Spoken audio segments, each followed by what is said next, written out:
আজকে আমি যে ভিডিওটা মেক করব এটা আসলে যারা এখন দেখে এখন নতুন থেকে শুরু করতে চাচ্ছ তাদের জন্য অনেকটা টাফ হয়ে যাবে। অলরেডি যারা সেকেন্ড টাইমার আছে আমাদের ব্যাচের, বিশেষ করে তাদের একবার করে ক্লাস সব শেষ হয়ে গেছে এন্ড নতুন করে তারা আবার শেষ করতেছে। তো এখন এখানে অনেকেই আছে যাদের ড্রিম অন্যান্য ইউনিভার্সিটি রয়েছে যেগুলো অনেকটাই পরে এক্সাম হবে, এরকম যারা আসো তোমাদের জন্য অনেকটা কাজে লাগবে। আর তোমরা যারা সেকেন্ড টাইমার আসো, প্রিপারেশন শুরু করছো, তোমাদের প্রিপারেশনটা কি ঠিকভাবে আগাচ্ছে কিনা এইটা তোমরা দেখতে পারো। ওকে, তো প্রথমত একজন সেকেন্ড টাইমার হিসেবে কি করা উচিত আমি একটু প্রথম থেকে বলতেছি, জাস্ট বেশিক্ষণ না, আমাদের আলোচনা অল্প একটু। প্রথমত তার কি করতে হবে, লক্ষ্যটা নির্দিষ্ট করতে হবে। কি করতে হবে, লক্ষ্যটা নির্দিষ্ট করতে হবে, লক্ষ্যটা নির্দিষ্ট করতে হবে। অর্থাৎ ভাই আমি ন্যাশনালে পড়ি, আমি ইকোনমিক সাবজেক্টে আছে, আমার পড়াশোনার প্রচুর চাপ, আমি সেকেন্ড টাইম প্রিপারেশন কিভাবে নেব? তাহলে ভাই তোমার জন্য দরকার নাই সেকেন্ড টাইম প্রিপারেশন।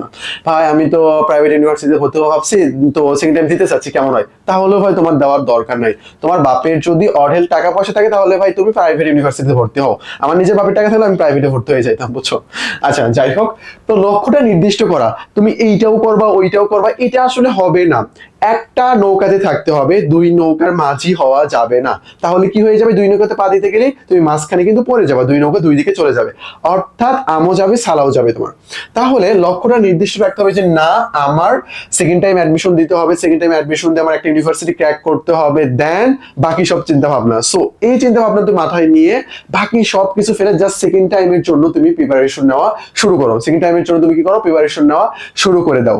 আশা করি বিষয়টা বুঝতে পারছো।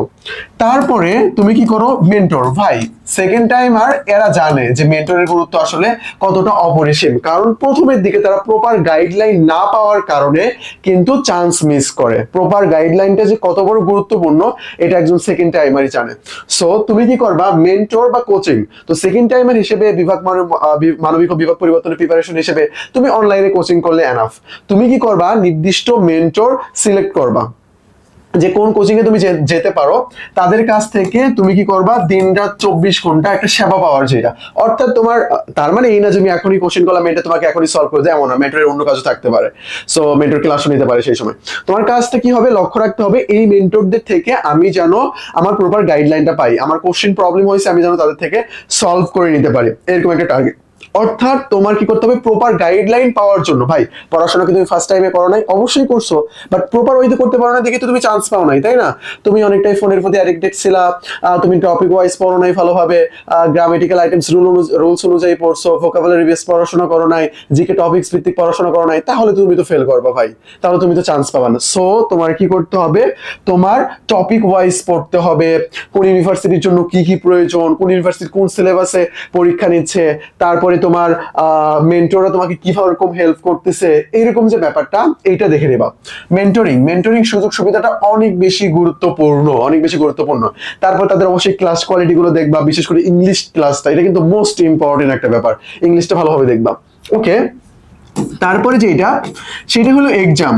এক্সাম এমন একটা প্ল্যাটফর্মে ভর্তি হবা যেখানে রেগুলার এক্সাম চলে, যেখানে কি হয়, রেগুলার এক্সাম চলতে থাকে, অর্থাৎ নিয়মিত এক্সাম। তুমি যদি নিয়মিত এক্সামের মধ্যে না থাকো, তুমি আস্তে আস্তে নিচের দিকে চলে আসবে, তোমার ডাউন হতে থাকবে। বিশ্বাস করো এটা, তুমি যত বেশি পরীক্ষা দেবা তোমার প্রিপারেশন তত বেশি স্ট্রং হবে, তত বেশি স্ট্রং হবে।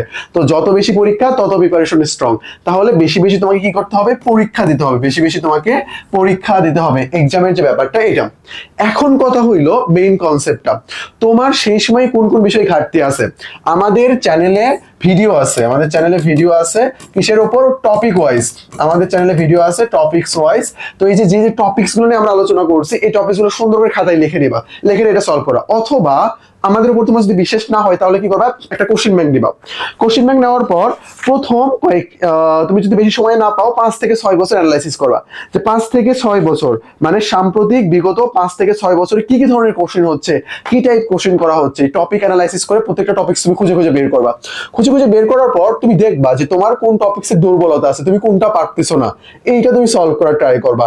এইটা তুমি ক্লাস ভিডিও যা যা দরকার এটা দেখে তুমি এই বিষয়টা তুমি সলভ করে নিবা। আশা করি তোমাকে বিষয়টা বোঝাতে পারছি। তাহলে প্রপার একটা গাইডলাইন তোমার জন্য প্রয়োজন, লক্ষ্য নির্দিষ্ট করতে হবে, প্রচুর পরিমাণে তোমাকে এক্সাম দিতে হবে, মেন্টরিং সুযোগ সুবিধা যেখানে ভালো পাওয়া যায় এইখানে তোমার ভর্তি হইতে হবে, যাতে তুমি ভালোভাবে সুযোগ সুবিধা পাও, তাদের সহচরে থেকে তুমি তোমার প্রিপারেশনটা সামনের দিকে এগিয়ে নিয়ে যেতে পারবা। আশা করি তোমাকে আমি বিষয়টা বোঝাতে পারছি। এখন হলো বই সিলেকশন।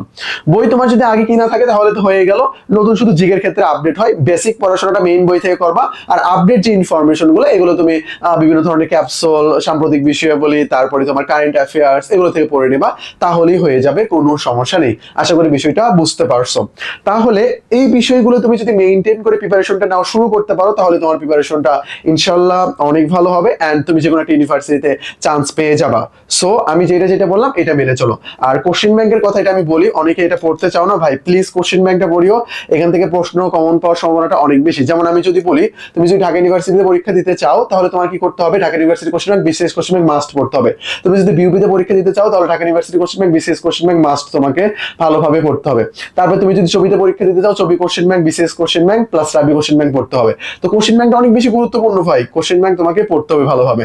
আশা করি বিষয় তোমাকে আমি বোঝাতে পারছি। ওকে, এই পর্যন্তই। তারপর যদি কোনো জিজ্ঞাসা থাকে আমাদের টেলিগ্রাম নাম্বার দেওয়া থাকবে, এটা আমাদের টেলিগ্রাম নাম্বার, এই নাম্বারে নক দিলে তুমি আরো অ্যান্সার পেয়ে যাবা। তো এই যে আমাদের ফ্রি ক্লাস রয়েছে তোমাদের জন্য, নিয়ে নিতে পারো। তারপরে আমাদের ডেসক্রিপশন বক্সে গ্রুপের লিংক দেওয়া আছে, বিভিন্ন ধরনের আপডেট পেয়ে যাবো ওখান থেকে। ওকে, দেন আমাদের কোর্স লঞ্চ করা আছে Dhaka university foundation, second time foundation. আমি কোর্স সম্পর্কে বেশি কিছু বলবো না, তোমার ডেসক্রিপশন বক্স থেকে তোমরা দেখে নিতে পারো, যেখানে তুমি কি কি ধরনের সুবিধা পাচ্ছ, কি কি এক্সাম থাকতেছে, কি হচ্ছে না হচ্ছে সবকিছু তুমি পেয়ে যাবা। ওকে, দেন এই যে আমাদের জিকে আলটিমেট সাজেশন, 1000 পেজের বই পড়ে তুমি যখন ক্লান্ত হয়ে যাবে বইটা খুলে দেখতে পারো। ওকে, তারপরে এই যে আমাদের টেলিগ্রাম নাম্বার, অ্যাডমিশন সংক্রান্ত যে কোনো জিজ্ঞাসা কিভাবে কি করবো না, যা ইচ্ছা সবকিছু তুমি এখানে কোশ্চেন করলেই সলভ পেয়ে যাবে ইনশাআল্লাহ। ওকে, আজকে এই পর্যন্তই। আসসালামু আলাইকুম।